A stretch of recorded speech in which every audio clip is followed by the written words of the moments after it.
Whilst I've stated that I personally don't use the smooth tool, there is a use for it perhaps for beginner logo designers. Here in the symbol, you might have drawn this with either the pen tool or the pencil tool, and the result might be lackluster. As you can see, the curve here doesn't flow too well. Now typically this might be a result that you'd achieve from the pencil tool. If it were the pen tool, you'd just do an anchor point here and an anchor point here, and it'd be a smooth curve. So this is more or less something you might experience with the pencil tool, with a fidelity slider closer to accurate than smooth. So if this is the case, we can now go on to remedy this by clicking on the symbol or the illustration and then selecting the smooth tool here. Once that's selected, we simply trace over the path by clicking and dragging across,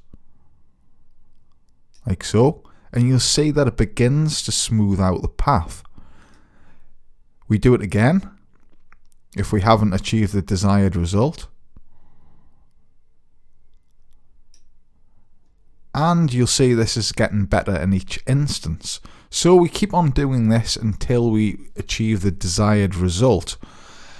You don't have to get a perfect result, because we can now go in and edit these anchor points using the direct selection tool as we normally do. So you might wish to consider using the smooth tool and then going in and using the direct selection tool and the anchor points and the segment adjustment as I've instructed previously. Now another use for the smooth tool might be to apply to fonts.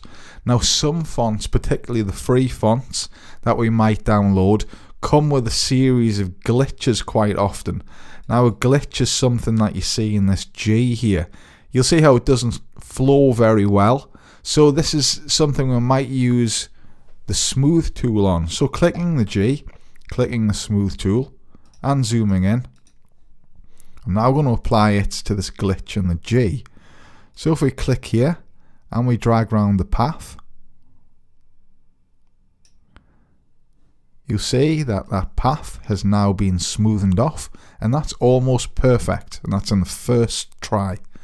So that's how you use the smooth tool. Like I say, you might want to go about correcting your symbols if you've made a mistake with the pencil tool, if it's a little bit too jaggedy for instance, or you might wish to correct some lackluster font. The most important thing to remember is don't use a smooth tool as a substitute to mastering the pen tool and its functions.